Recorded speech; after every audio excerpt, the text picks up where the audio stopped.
여러분 너무 반갑습니다. 4년 만에 이 자리에 선 것 같습니다. 참 우리 삼중창 남성 성도님들 찬양도 굉장히 인상적이네요. 그리고 간증하신 우리 집사님은 정말 오늘 제가 드리고자 하는 그 말씀, 생명의 교제의 실제를 보여주신 것 같아서 너무 반갑고 그렇습니다. 지난 주일 예배 참석하고 여러분 헌신과 수고로 또 지어지고 있는 예배당을 방문했는데 굉장히 기대가 되고 너무 수고들 많으셨습니다. 교회는 사실은 이 예배당 자체는 아니죠. 건물 자체가 성전이나 교회는 아니고 생명을 가진 성도들의 모임이 교제하는 곳이 이제 교회입니다. 그래서 오늘 신년 첫 주일 이렇게 말씀을 전하게 돼서 하나님께 영광이고 또 개인적으로 감사의 말씀드립니다. 제가 한국에 있지만 늘 우리 온누리 성결교회와 또 목사님 사모님 벌써 33년째 이제 알게 되죠. 그때 한 3년의 신학대학원의 기억과 우리 함께 기도하고 말씀 연구하고 이런 것들이 이제 새록새록 기도해서 가족이나 똑같습니다. 그래서 기도했었는데 직접 또 뵙고 보니까 너무 감사하네요. 생명으로 교제하는 기쁨의 공동체가 되길 바라는 마음으로 그 제목으로 오전에 말씀을 전하고 오후에는 하나님과의 교제가 가져오는 가장 놀라운 축복인 그리스도를 닮아가는 그 연단을 창조하는 것에 대해서 따로 말씀을 나누려고 합니다. 그래서 또 오전에 함께 하신 분들 또 것까지 마저 드려야만이 연속곡 이게 앞뒤가 다 맞아야 되잖아요. 거기까지 들으면 더 유익할 줄로 믿습니다. 저는 2010년도 1년 동안 훌레신학교에서 코리안 디밍고 과정에서 오늘 본문 말씀인 이 내용을 주제로 이제 논문을 썼습니다. 그래서 그 관련된 그 논문이 이제 책으로도 나와 있고 하늘에 속한 말씀의 기쁨이라는 책도 있고 우리가 주님과의 교제한다고 하는 게 상당히 막연한데 성경은 아주 실제적이고 구체적이고 결과까지 말씀하고 있거든요. 그래서 그런 부분을 좀 나누고 저는 이제 우리 국내에서도 사역하지만 주로 이제 해외 목회자들에게 복음을 정확히 전해 주어서 그분들이 생명을 알고 생명의 교제 공동체로 교회를 세우도록 하는 주로 아프리카, 중동, 멕시코 이런 데 다녔으면서 이렇게 사역을 하고 있습니다. 그래서 어느 나라든 가보면요, 이 복음이나 생명이나 이런 교제에 대해서 애매하게 알고 있습니다. 정확히 아는 것과 애매히 아는 건 정말 다른 거거든요. 에덴 동산에서 그 여자가 애매히 알기 때문에 죄의 세력에 속아서 사망 가운데 던져지기 때문에 우리 신앙생활이 뭔가 좀 이렇게 혼란이 온다거나 또는 기쁨이 없다거나 이러게 되면은 정확히 알 필요가 있습니다. 정확하게. 우리 몸에 대해서는 상당히 민감해서 정확한 부위를 아픈 데를 진단하고 치료를 하게 되는데 신앙생활은 대강 하는 경우가 있습니다. 이게 사실은 말하는 것보다 낫지만 굉장히 위험한 거죠. 어떻게 보면. 그래서 오늘 또 교제에 대해서 잠시 말씀 나눌 때 우리 가정교회를 하고 있고 신앙의 내용이 교제잖아요. 본질에 대해서 다시 한번 알게 되면 교제를 더 사모하게 되는 그런 은혜가 있을 줄로 믿습니다. 신약 성경에서는 구원받은 우리에 대해서 여러 가지로 표현을 합니다. 로마서 1장 1절 이하에 보게 되면 구원받은 우리를 가리켜서 예수 그리스도의 것이다, 소유다 이렇게 말하고 하나님의 사랑을 받았다 이렇게도 말합니다. 그리고 성도로 부르심을 받았다 다양하게 표현하는데 요한일서를 읽어보게 되면 요한일서 2장 12절 13절 보면 세 가지를 말합니다. 첫 번째가 죄사함을 받은 자다. 죄사함을 받은 자다. 두 번째는 태초부터 계신 이를 아는 자다. 태초부터 계신 이를 아는 자다. 세 번째는 우리가 복음의 능력으로 세상의 악한 자들을 이긴 자다. 세 가지로 얘기합니다. 근데 이 세 가지 중에서 특히 우리 한국교회에서 많이 다루지 않는 것이 태초부터 계신 이를 아는 자다. 이건 잘 모르고 있는 경우가 많습니다. 태초부터 계신 이를 아는 자다.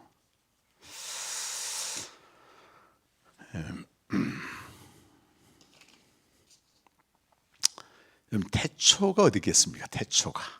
태초하게 되면 성경에 금방 떠오르는 단어가 창세기 1장 1절 태초가 있고, 또 요한복음 1장 1절이 태초가 있습니다. 네, 이 똑같은 태초지만 내용은 좀 다르거든요. 창세기 1장 1절의 태초는 시간이 시작하는 점입니다. 그 이전은 얘기하지 않고 시간이 시작되는, 창조가 시작되는 점이고, 그보다 이전 세계는 요한복음 1장 1절입니다. 태초에 말씀이 계시니라. 창조 이전의 세계를 말합니다. 창조 이전의 세계. 그걸 다양한 표현으로 이제 말을 하는데, 요한복음에서는 창조 이전의 세계를 창세 전이다, 또 영원 전이다, 또 위의 세계다, 만물 위의 세계다, 영원의 세계다, 이렇게 다양하게 얘기합니다. 그래서 예수님이 자기 자신을 이렇게 드러내시고 계시할 때요, 이걸 예수의 자기 계시라고 말하는데요. 왜 예수님의 자기 계시가 중요한가 하면, 우리 예수님에 대해서 많이 경험하고 듣고 배워왔잖아요. 근데 가장 중요한 것은 예수님 자기 자신이 자기를 뭐라고 얘기했느냐가 가장 중요합니다. 예수님의 자기소개, 이걸 자기 계시라고도 말합니다. 그게 요한복음 3장 13절에서 15절까지 나오는데요. 우리 한번 읽어보실까요? 시작. 하늘에서 내려온 자 곧 인자 외에는 하늘에 올라간 자가 없느니라. 모세가 광야에서 뱀을 든 것 같이 인자도 들려 하리니 이는 그를 믿는 자마다 영생을 얻게 하려 하심이라. 여러분, 이 예수님이 자기 자신을 이렇게 계시한 대상이 니고데모입니다. 니고데모는 3장 1절부터 보게 되면요, 종교인으로서 정상에 서 있어요. 많은 종교 행위를 통해서 하나님께 헌신을 했고 하나님께 예배를 드렸죠.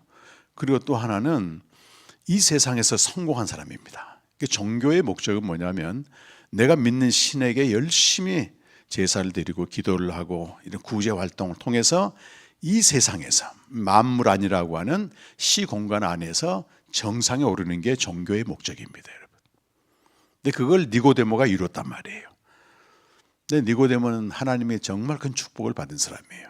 그걸로 만족하지 않았거든요.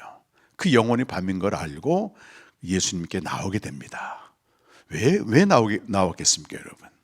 스스로 나올 수는 없습니다. 당시에 바리새인들 대부분 니고데모 같은 사람들은 예수님을 적대시했잖아요. 적대시했습니다. 근데 니고데모가 나온 것은 요한복음 6장 44절 말씀처럼 아버지께서 아들에게 이끌지 않으면 아무도 올 자가 없다고 하는 아버지의 이끌림을 받아서 나온 겁니다. 그때 예수님이 그에게 첫 마디가 너는 위로부터 나야 된다는 얘기를 하셨어요. 위로부터 나야 된다.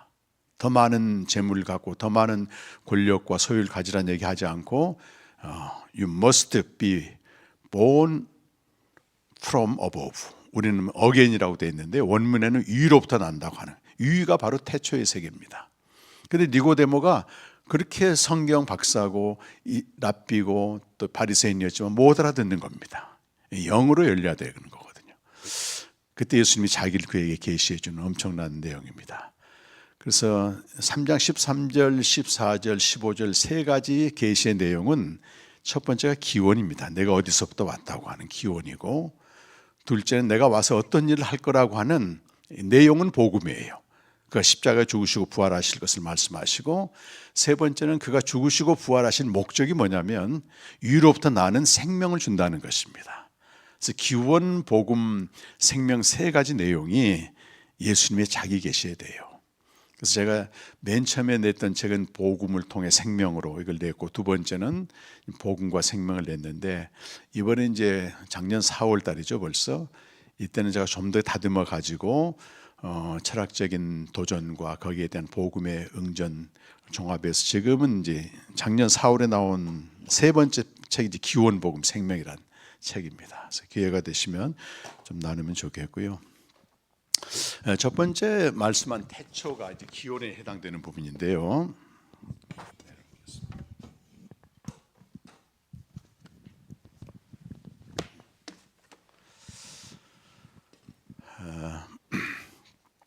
예수님도 자기 자신을 소개할 때 기원에 대해서 말씀하셨듯이 예수님을 이 땅의 역사적인 그 출현을 선포한 분이 세례 요한입니다, 여러분.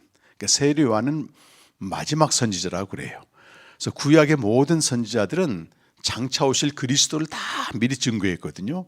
그가 오면 고난당하고 죽은 자 가운데서 3일 만에 살아날 것이다. 이걸 다 예언했습니다. 근데 세례 요한은 누구냐 하면 오신 그리스도를 선포한 사람입니다. 그래서 모든 율법과 선지자는 세례 요한의 때까지로 끝납니다. 그래서 세례 요한이 자기를 따르던 제자들을 어느 날 예수님께 보내는 겁니다. 이렇게 나는 그리스도가 아니고 그리스도를 전하는 사람이라고 얘기하면서 보내면서 이런 말을 하죠. 우리 잘 알고 있는 말씀이잖아요. 신랑이 신부를 취하면 그 옆에 있는 친구가 기뻐한다. 그렇게 얘기하면서 나는 쇠하여야 하겠고 세례 요한은 그는 흥하여야 하리라. 그렇게 예수님에 대해서 말씀하시면서 바로 예수님을 소개한 첫 번째 마디가 요한복음 3장 31절 말씀인데 예수님을 향해서 위로부터 오셨다 이렇게 말씀해요. 그분은 만물 위에 계신 분이다. 그분은 하늘에서 오셨다. 이것이 뭘 말합니까? 예수님의 자기 계시와 세례 요한이 증거한 예수가 똑같다는 겁니다. 그러니까 우리가 예수님에 대해서 안다고 하는 것은 그분의 기원을 아는 게 첫 단추입니다. 기원을 모르고 예수님을 아는 것은 엄밀히 말해서 모르는 겁니다. 이 땅의 어떤 신 중에 하나로 간주해 볼 수 있는 것입니다. 그래서 예수님은 창세전부터 존재하셨고 거기로부터 오셨고, 두 번째 그가 오신 목적은 땅에서 들리기 위함이라고 우리 아까 10절 읽었는데, 땅에서 들린다는 뜻은 요한복음 12장 32절과 33절에 보면 예수님이 직접 말씀하셨죠. 한번 읽어보세요. 내가 땅에서 들리면 모든 사람을 내게로 이끌겠노라 하시니, 이렇게 말씀하시면 자기가 어떠한 죽음으로 죽을 것을 보이심이라. 땅에서 들리실 때 예수님이 혼자만 들리신 게 아니고 모든 사람과 함께 들리셨다는 거예요. 들리신다는 말은 그 33절에 요한이 설명을 하는데 어떠한 죽음으로 죽으실 것을 말씀하셨다. 그럼 어떻게 죽으셨어요? 예수님이 땅에서 들려서 십자가에서 죽으셨습니다.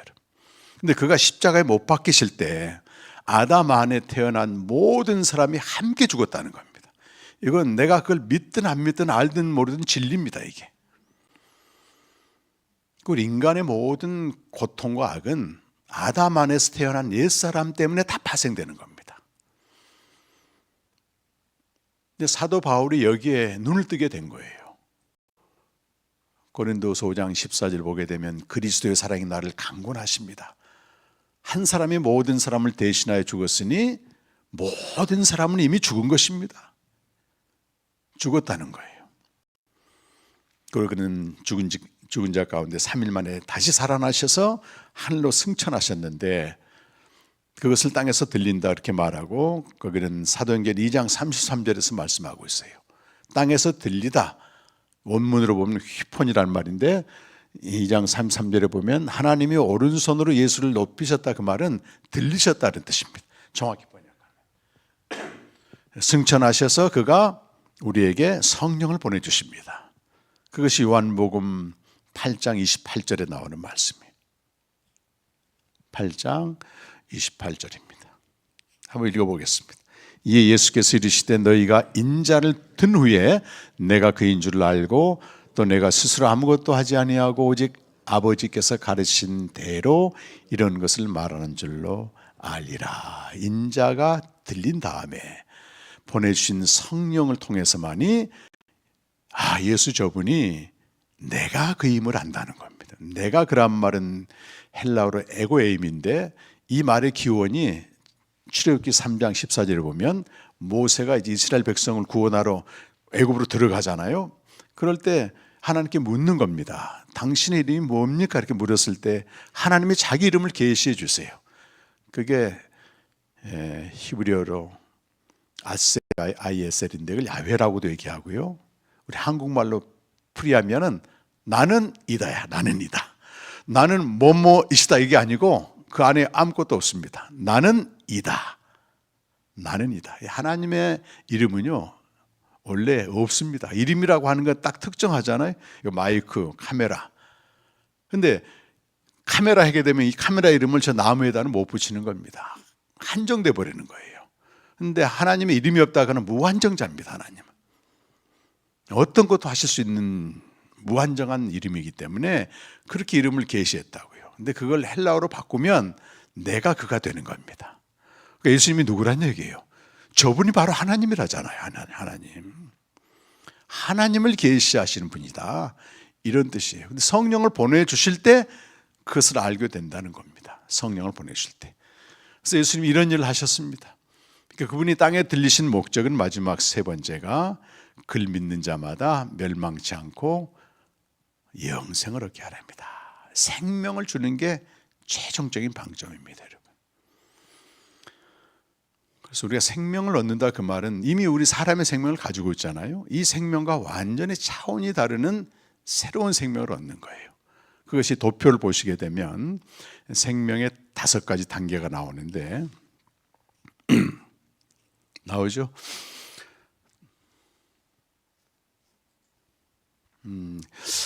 제가 주로 이제 초등학생부터 시작해서 목사님들까지 이 도표를 가지고 이제 말씀을 전하게 됩니다. 하나님이 만드신 생명으로 2번에서 5번 생명까지 전부 창세기 1장에 나오는 피조된 생명이고요. made of God, life made of God이라고 할 수 있습니다. 그래서 5번, 4번, 3번 위로 올라갈수록 권세가 더 강합니다. 그래서 동물의 권세가 식물을 지배하고 이런 원리죠. 사람의 권세가 동물의 세계를 지배하고. 근데 우리 생명을 얻었다 그 말은 가장 높은 생명인 하나님께로부터 나는 생명. 원래는 예수님 안에만 있는 생명이에요, 이게. 우리 인간은 만들어진 생명이거든요. 그런데 여기 왼쪽 화살표를 보게 되면 인자, 하늘로부터 저 생명을 가진 분이 이 땅에 3번 생명으로 옷을 입고 오신 겁니다, 여러분. 그리고 그가 십자가에 죽으시고 부활했다. 이게 복음인데 죽으심으로써 그걸 믿는 자는 어디서 다시 태어난다는 거예요? 1번 생명으로 다시 나는 겁니다. 이것이 이제 복음은 그 자체가 목적이 아니고 하나님의 생명, 아들의 생명으로 다시 태어나는 겁니다. 그래서 우리 그리스도인은요, 외모를 볼 때는 세상 사람과 별 차이가 없어요. 그렇죠? 우리가 저 생명을 얻었다고 뭐 갑자기 달라지는 거 아니잖아요. 근데 생명의 본질은 바뀌어 있습니다. 이렇게 생명의 본질은 완전히 바뀌어 있습니다. 모든 생명체는 그 생명체가 유지하고 번성하는 데 필요한 양식이 있는데 이 세상 사람들은 전형적으로 그냥 잘 살고 잘 먹고 편안하고 육적인 삶이 전부입니다, 사실은. 그런데 우리는 전혀 다른 차원 생명을 갖고 있기 때문에 저 말씀으로 사는 생명이에요. 주님과 교제하는 생명이거든요. 그래서 이 생명을 우리에게 주셨고 생명을 얻은 자들이 함께 모여서 신앙생활하고 있는 내용이 요한일서의 내용입니다. 요한일서의 내용. 그래서 오늘 1장 1절 말씀 보게 되면 1절에서 4절까지 우리 읽었는데요. 여기 보게 되면 우리라고 하는 말이 짧은 구절인데 9번 나옵니다. 9번. 굉장히 많이 나오는 거예요. 우리라고 하는 말. 1인칭 복수형입니다.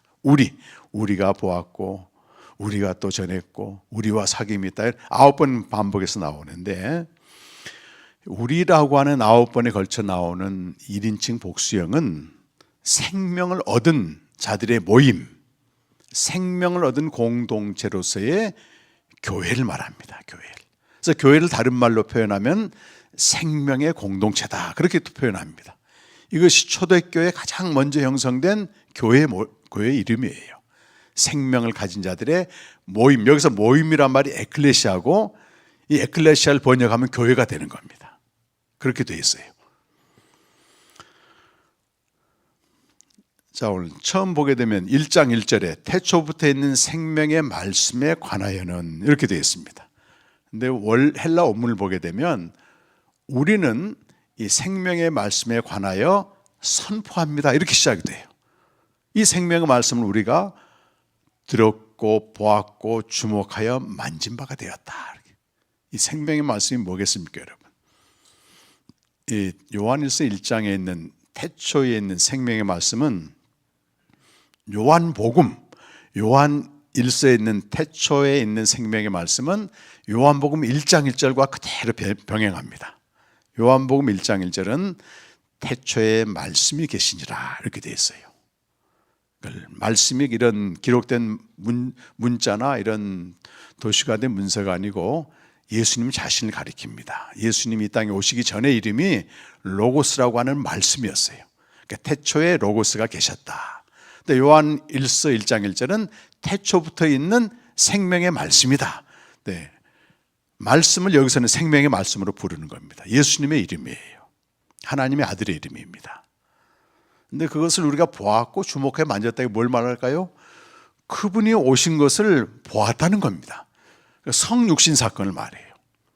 그래서 요한복음 1장 14절에서는 말씀이 육신이 되어 우리 가운데 거하심에, 그들이 직접 듣고 보고 만진 바 된 분이에요.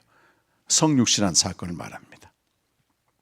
그래서 생명의 말씀이라는 뜻은 생명을 부여하는 말씀이다.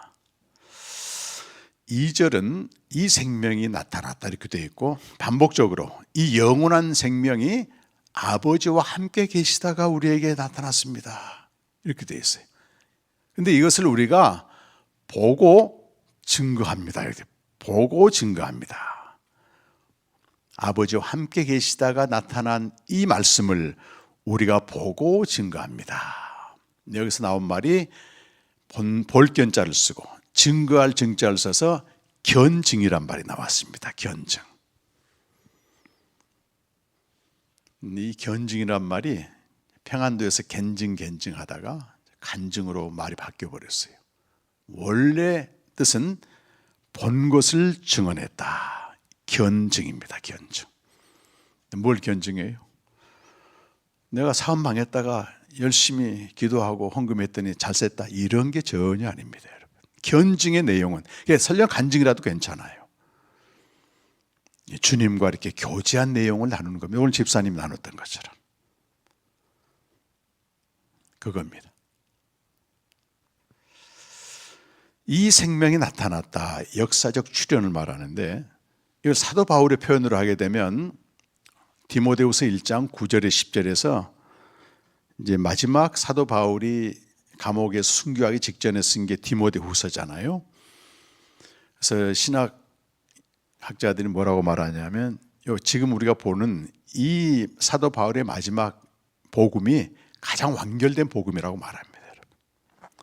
자, 한번 읽어보겠습니다. 하나님이 우리를 구원하사, 디모데후서 1장 9절 10절입니다. 하나님이 우리를 구원하사 거룩하신 소명으로 부르심은 같이 우리의 행위대로 하심이 아니요 오직 자기의 뜻과 영원 전부터 그리스도 예수 안에서 우리에게 주신 은혜대로 하심이라. 이제는 우리 구주 그리스도 예수의 나타나심으로 말미암아 나타났으니 그는 사망을 패하시고 복음으로써 생명과 썩지 아니할 것을 드러내신지라. 이제 구원의 사건을 뭐라고 말하냐면, 하나님이 우리를 구원하셨는데 그리고 거룩한 삶으로 부르셨다는 겁니다. 이것은 우리의 행위에 근거한 게 아니다, 그 말이. 오직이란 말, 오직 하나님 당신의 뜻과 그 다음 말씀이 중요한데, 이 세상을 창조하기 전부터, 영원 전부터, 창세 전부터 그리스도 예수 안에서 우리에게 주시기로 한 은혜대로 했다는 겁니다. 이것이 은혜는 거저 받는 거잖아요. 우리는 우연히 예수님을 믿고 생명을 얻었지만, 하나님은 이 세상을 창조하기 전부터 그리스도 예수 안에서 우리에게 생명 주시기로 미리 다 정하셨다는 겁니다. 그래서 에베소서에서 바울이 막 찬송을, 주체할 수 없는 찬송을 하잖아요. 감옥에 들어있었는데도 찬송하라, 우리 주 예수 그리스도의 아버지께서 하늘에 속한 신령한 복으로 우리에게 복을 주시되 그 창세전에 그리스도 안에서 우리를 선택하시고 그의 사랑 가운데서 흠없고 점이 없게 하시려고 우리 그리스도로 말미암아 하나님의 아들이 되게 하셨다, 막 이렇게 찬양을 하잖아요. 기원이 창세전에 했습니다. 우리의 구원의 기원도 창세전에 했습니다. 이미 그때 이미 선택받은 겁니다. 그 은혜가 언제? 구주 예수 그리스도가 오심으로써 나타나심으로 이걸 이 생명이 나타났다고 말하는 겁니다. 오심으로써 그 은혜가 우리에게 주어졌습니다. 그는 사망을 패하시고 복음을 통하여 영원한 생명을 우리에게 드러내셨습니다. 이렇게 말하는 거예요. 복음을 통하여. 이 생명, 우리가 5단계 생명을 보게 되면 인간의 생명이 있고 다시 태어나는 생명이 있잖아요. 우리 한국말은 생명이란 말이 다 똑같아요. 뭐 영어도 라이프로 쓰잖아요. 그런데 성경을 기록한 헬라어는 완전히 다르겠습니다. 사람의 생명은 푸시케라고 써요. 창세기 2장 7절에 사람의 생명 최초로 만들어지잖아요. 하나님이 땅의 흙으로 사람을 지으시고 그 코에 생기를 불어넣어줘서 사람이 생명이 되었습니다. 생명이란 말이 헬라어로 푸시케라는 말인데 이 위로부터 태어나는 생명은 전혀 다른 언어를 씁니다. 여러분. 그걸 조에라는 말 써요. 조에입니다. 조에.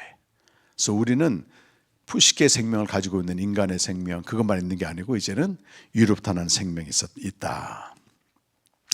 이 조에라고 하는 생명은 요한복음에 한 36회 나오고 요한일서에서는 13회 나옵니다. 그런데 이 생명은 예수님 자신을 가리키기도 해요. 그 나사로가 부활했을 때 내가 곧 부활이요 생명이네 이렇게 말씀하잖아요. 날 믿는 자는 죽어도 살겠고 살아서 날 믿는 자는 영원히 죽지 아니하리라. 그리고 여러분 잘 아시는 요한복음 14장 6절에 예수님 뭐라고 말하십니까? 내가 곧 길이요 진리요 생명이다 이렇게 말해요.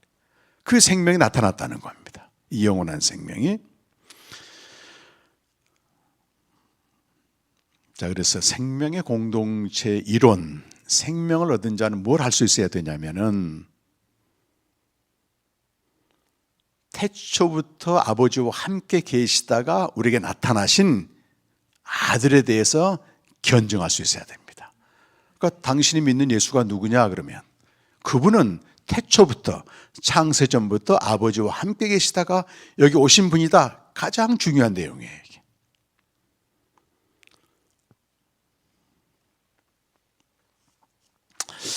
공동체의 교제는요 1장 3절에 보면 우리의 교제는 우리끼리만 하는 게 아니고 하나님 아버지와 그의 아들 예수 그리스도와 함께 누리는 것입니다. 우리가 그 교제 속에 삼위 하나님의 교제 속에 우리가 들어간다는 겁니다. 그런 사람들이 함께 누리는 교제예요. 그런 사람들이 태초부터 있는 생명의 말씀을 보고 선포하는 성도의 교제, 아버지와 아들과 함께하는 교제, 우리끼리 교제하게 되면 완전히 인간의 교제잖아요. 그래서 교회 공동체의 교제는 피상적이고 인간적이고 어떤 그 감성적인 교제가 절대 아닙니다, 여러분. 여러분 이제 목자 목녀로 구성된 가정교회를 하고 있는데 자칫 잘못하게 되면 태초부터 계신 일을 모르게 되면 예배는 드리죠, 형식적으로. 전부 내용 보게 되면 세상 얘기, 자식 얘기, 이번에 성공한 얘기. 그런 모임은요 정말로 주님이 가증스럽게 여깁니다. 아버지와 아들 모르니까 싹 빼놓고 마음에 걸리니까 끝날 땐 기도는 하죠.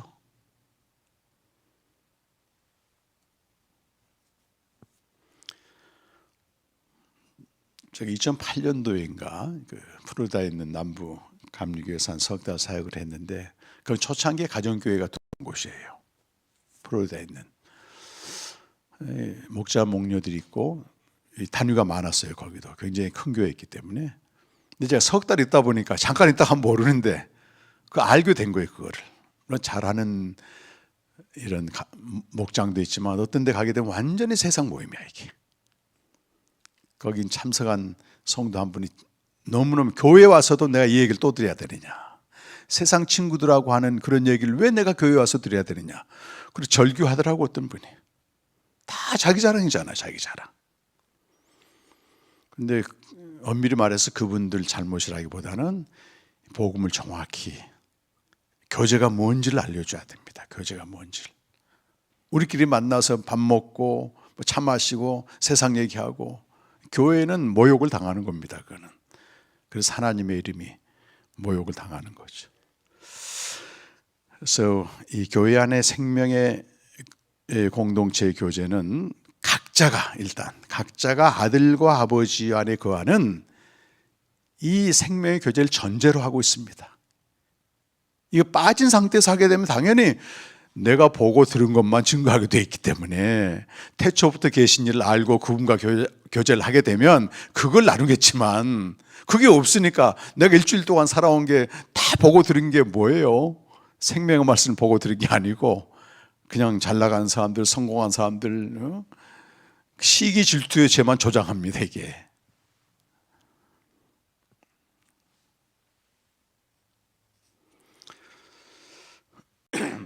그래서 한희신 박사라고 하는 요한일서를 가장 잘 주의한 그분의 얘기를 들으게 되면 공동체의 서로 교제, 성도 간의 서로 교제와 또 한 축은 아버지와 아들과 함께 누리는 교제, 이 두 교제가 결합될 때만이 진짜 교제가 된다. 그것을 교회 안에서는 교제라고 부르는 겁니다. 여러분. 두 교제가 결합될 때만이 이것은 모든 교회와 선교의 필수적인 요소다. 이게 빠져버린 교회나 이게 빠져버린 선교는요, 완전 사람 일이 되는 겁니다, 여러분. 그래서 우리가 먼저 태초부터 계신 아버지와 아들의 교제를 알아야 되는 것입니다.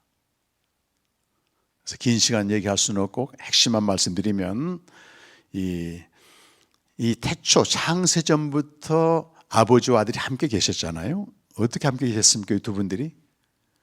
이걸 요한복음에 보게 되면 예수님이 다 말씀하셨어요. 자, 아버지가 아들에게 생명을 주었잖아요. 왜 생명을 줬어요? 사랑해서 주신 겁니다. 이 생명을 받은 아들은 뭐라고 말하냐면 아버지는 나보다 크시다 이렇게 말해요. 아버지가 상위권이고 난 하위권이라고 하는 겁니다. 하위권이가 상위권이 아버지를 사랑하세요. 사랑의 내용은 100% 복종입니다. 우리 아까 요한복음 8장 28절에서 잠깐 읽었지만 나는 스스로 한 게 아무것도 없습니다. 오직 아버지께서 하라고 하신 것만 했으면 이렇게 돼요. 하위권위가 상위권위인 아버지를 사랑하는 내용은 복종입니다, 여러분. 부모 자녀 관계도 마찬가지입니다. 하위권위인 자녀가 부모를 사랑하는 내용은 복종입니다. 순종으로 되어 있습니다. 그래서 내가 아버지를 사랑하심으로 아버지의 명대로 복종했습니다. 이것이 요한복음 14장 31절에 나오고 복종과 순종은 다른 표현입니다, 여러분. 복종의 원래 뜻은 질서 아래 서다 이런 뜻이고 순종은 듣는 것을 따른다 이런 뜻이에요. 그래서 부부 관계나 이런 상하 관계는 전부 복종이란 말 씁니다. 아내들아 남편에게 복종하라 이렇게. 근데 자녀가 부모에게 얘기할 때는 순종하라 이렇게 표현해요. 영어도 다르죠. submit, obey 다르잖아요. 복종받는 아버지는 어떻게 했을까요? 자기의 전 존재를 다 주십니다. 영광을 주고 말씀을 주고 자기 사람을 주고 다 주십니다. 전부를 줘버리십니다. 그러니까 아들이 스스로 하는 게 없고 아버지의 뜻대로 복종하고 아버지는 또 뭐예요? 자기 걸 다 내어줘. 사랑의 내용입니다, 이게. 그래서 이분들은 창세 전부터 복종과 사랑으로 하나가 되십니다, 이렇게. 그 안에 권위와 질서가 있죠, 여러분. 성령님은 숨어 있습니다. 그래서 창세 전부터 태초부터 계신 삼위 하나님은 완전한 자기 부인 속에 있습니다. 자기 부인입니다. 자기 부인. 이 자기 부인은요, 인간의 세계에는 존재하지 않습니다. 인간은 본성적으로 자기를 주장하는 존재지 자기 부인이 불가능해요. 어떻게 하면 가능할까요? 그 삼위 하나님의 교제 속에 들어가게 되면 그때 비로소 자기 부인이 가능한 것입니다.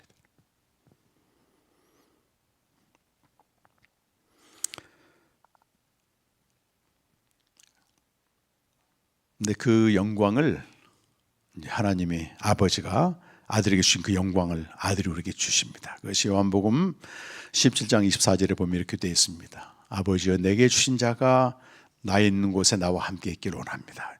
여러분 그 예수님의 그 요한복음에서 우리를 위한 중보의 마지막 기도입니다. 이것은 다른 기도도 하셨지만은 요한복음에서 예수님이 믿는 우리를 위해서 하신 마지막 최후의 기도가 요한복음 17장 24절 말씀인데, 여러분 성경 가지고 있습니까? 제가 한 11월 초에 러시아를 갔더니요, 거기서 이제 한인 선교사들하고 현지 지도 세미나 하는데, 거기는 말이 길어가지고 성경책을 안 본다고 하더라고. 문자도 안 보내, 전부 음성 메시지를 보낸다고 합니다. 핸드폰에 있잖아요. 자, 같이 한번 읽어보시면, 아버지여 내게 주신 자가, 이렇게 시작합니다. 예수님의 마지막 저와 여러분을 위한 기도입니다.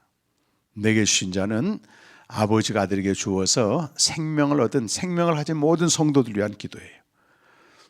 아버지여 내게 주신 자가 나 있는 곳에 나와 함께 있기를 원합니다. 그렇게 되어 있어요.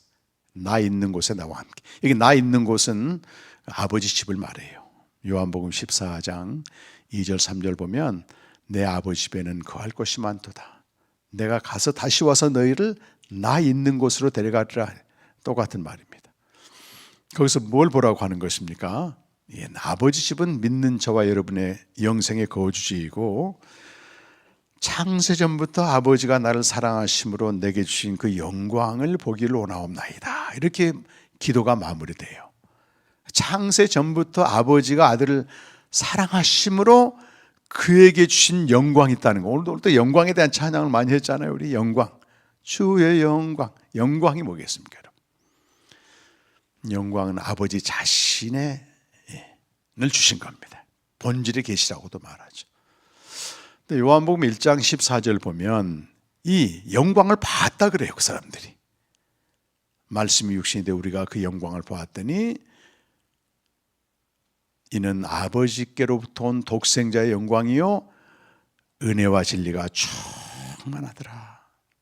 그리고 그들이 뭐라고 또 말해, 16절에서는 우리가 그의 충만한 데서 받으니 은혜 위에 은혜로라. 이처럼 큰 은혜가 없다는, 가장 최상의 은혜는 그 독생자의 영광을 보는 것이고, 거기에 충만한 은혜와 진리라고 하는 것입니다. 은혜와 진리가 영광의 내용입니다. 그래서 은혜와 진리는 신약 성경에 기록되어 있지만 원래는 구약 성경의 용어를 신약 성경으로 번역한 것입니다. 구약 성경에서 하나님의 영광을 본 사람들이 있었어요. 대표적으로 모세가 봤습니다. 모세가 주의 영광을 내게 보여주옵소서. 가장 고통스러울 때 그걸 기도를 했어요. 출애굽기 33장 18절 보면 주의 영광을 보여주옵소서 했더니 주님이, 하나님이 지나가시면서 내가 여호와라 여호와라 하면서 그 영광을 보여주시는데요, 그 영광의 내용이 뭐겠습니까? 출애굽기 34장 6절 보면 인자와 진리, 인자와 신실이 충만하더라. 두 가지입니다, 여러분. 인자와 신실. 인자는 헷세드를 말하고 신실은 에메트인데, 이 두 가지가 하나님의 영광이라고 하는 겁니다. 이 헷세드라고 하는 건 인자, 인애, 사랑으로 번역되는데, 결코 영어 성경은 unfailing love라고, 실패하지 않는 사랑으로 번역했어요. 우리 인간에게서 나오는 사랑은 다 실패합니다, 여러분. 시편에 보게 되면 이 인자와 신실을 찬양하는 부분이 많이 나와요. 한 20번 나옵니다, 여러분. 쌍개념으로 항상 나와 있어요. 이게 주의 인자는 커서 하늘에 미치고 주의 신실은 궁창하리나이다. 여러분 돔 9장 아시죠? 돔 9장. 돔처럼 주의 인자와 신실이 드리워졌다고, 자기 백성들에게. 근데 그것이 신약 시대에 오게 되면 이 생명을 가진 자가 하나님 품으로 들어갔을 때 누구에게나 충만함을 입는다는 겁니다. 신자의 삶은요, 이 하나님, 삼위 하나님의 인자와 신실이라고 하는 또 기쁨이 그 안에 충만합니다. 이걸로 충만한 상태에서 우러나온 삶이 돼야 돼요, 여러분. 이게 없는 신자의 삶은요, 황폐해집니다, 여러분. 우리가 어디서 이런 사랑을 받겠습니까, 여러분? 사도 바울은 그 복음을 전하면서 엄청난 고난을 당하잖아요. 환난이나 공고나 핍박이나 적시나 위험에 약하리 하면서, 그러나 내가 나를 사랑하신 이로 말미암아 내가 넉넉히 이긴다고 말해요. 만물 안에서 경험하는 사망이나 생명이나 천사들이나 권세자들이나 현재이나 장래이나 높음이나 기쁨이나 이 모든 피조물, 그 어떤 피조물도 그리스도 예수 안에 있는 하나님의 사랑, 그 헤세드 인자에서 끊을 수 없다 확신하고 있습니다. 이 삼위 하나님 안에 뛰어들게 되면 이 세 분의 존재 양태를 우리 기독교 신학에서는 페리코레시스라고 말해요. 페리가 둥글다, 코레시스가 춤추다, 여기서 코러스가 여기서 나왔단 말이에요. 그래서 삼위 하나님이 어떻게 존재하고 계시느냐, 이게 AD 6세기부터 시작해서 지금까지도 페리코레시스, 둥글게 춤을 추다 그런 뜻입니다. 강강술래와 비슷한 거예요. 충만한 기쁨이 그 안에 있습니다, 여러분. 저도 삼위일체를 나름대로 연구했지만 20세기까지 몰트만까지 삼위일체를 연구한 사람 보게 되면은 삼위 하나님의 페리코레시스만 얘기해요. 우리를 딱 빼놓습니다. 근데 요한복음에서는 뭐라고 말하면 17장 22절부터 내가 아버지 안에 있고 아버지가 내 안에 있고 너희들도 내 안에 있어 이렇게 초대하신 겁니다.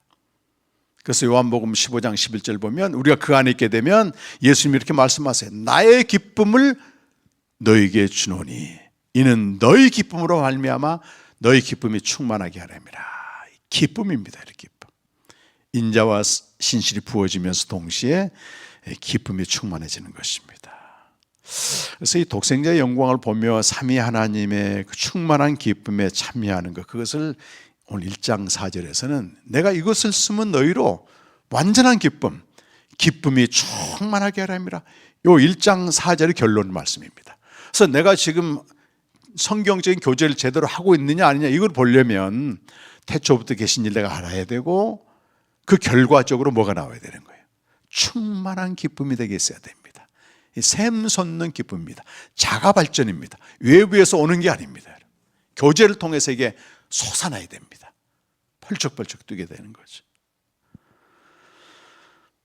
교회는 그래서 생명의 공동체다 그럴 때는 이 생명 얻은 성도 각자가 태초부터 계신 생명의 말씀을 보고 선포하고 그 말씀으로 교제하면서 독자적인 교제가 아니고 인간적인 교제가 아니고 삼위 하나님과 더불어 누리는 것입니다. 올 한 해 지난주에도 이렇게 우리 강 목사님 말씀 전한 것 쭉 듣고 제가 아멘 아멘을 많이 했습니다만 1월 1일부터 교제한다고 되어 있잖아요. 근데 이게 막연해요, 막연해. 근데 말씀 앞에 내가 나가야 됩니다, 여러분. 말씀 앞에서 비춰진 내 죄와 허물과 연약함을 다 들춰냅니다. 말씀은 빛이 돼서 그러셨잖아요. 날성검이 되어서 찔러 쪼갠다고. 말씀 내가 뭐 적용하라고 주신 게 아닙니다. 내가 어떤 모습인지 비춰준다고 이게. 그 다음이 중요한데 그때 복음을 알아야 됩니다. 그런 날을 위해서 하나님이 어떤 일을 하셨는가? 하나님은 넘치는 사랑으로 그런 우리를 받아주시는 거예요. 우리가 아직 죄인 되었을 때, 연약할 때, 원수 되었을 때 자기 아들을 내어주신 사랑으로 사랑하십니다. 많은 분들이 교제에서 실패하는 게 뭐냐면 자기 모습은 잘 보는데 자기만 중요해. 사실 나보다도 중요한 게 뭐냐면 하나님이 나를 위해서 하신 일이 훨씬 중요합니다, 여러분. 그래서 C.S. 루이스는 우리가 하나님에 대해서 아무리 말한다 해도 하나님이 우리에게 말한 것이 딱 알려지게 되면 우리 건 하나도 안 중요합니다.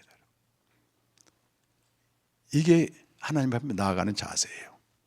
작년인가 윤석열 대통령 그 탄핵당할 때 헌법재판소 나오기 전에 온갖 설이 한국에서 돌았어요. 탄핵 안 된다, 뭐 대도 뭐 6대 4다 온갖 말이 돌았는데요.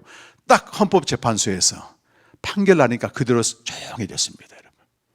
이게 뭘 말해주고 있어요? 하나 비유지만은 우리가 하나님에 대해서 이러쿵저러쿵 나에 대해서 이러쿵저러쿵 아무리 말해도 하나님이 나를 위해서 하신 일이 딱 깨달아지게 되면 내 존재나 상태는 하나도 중요하지 않습니다.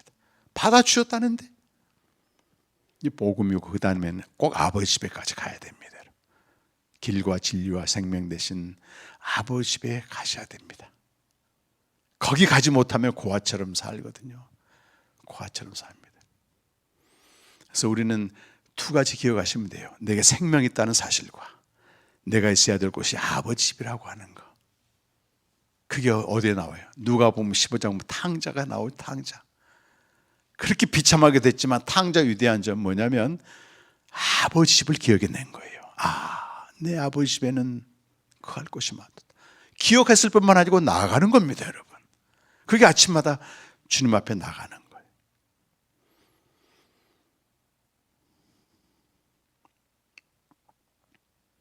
주님이 먼저 와서 기다렸어요. 문을 열고. 주님으로 더불어 먹고 마시는 아버지의 기쁨과 인자와 신실로 충만한 하루를 시작해 보세요, 여러분. 매일 3시간 동안 새벽이면 저는 그걸 맛보고 있습니다, 여러분. 나중에 목사가 돼서 깨달았습니다. 그러기 전에 아무리 내가 사역을 열심히 하고 봉사를 열심히 해도 황폐해집니다. 목말라지게 되고 인격이 붕괴가 돼버립니다. 이 좋은 데가 있는데 한국에서 이걸 저랑 같이 동역하는 전사님이 그랬대요. 같은 직장 직원이 너무너무 힘들어서 다른들 이민 가고 싶다니까. 내가 알려줄게. 아버지 집이 있잖아, 아버지 집이. 기다리고 계십니다. 그 아버지 집에서 누린 것을 목장 모임 가서 나누는 겁니다, 여러분. 어디 거기 감히 내 자랑이 있어요, 여러분. 어떤 세상 자랑이 있어요. 이건 다 세상에서 온 겁니다, 여러분.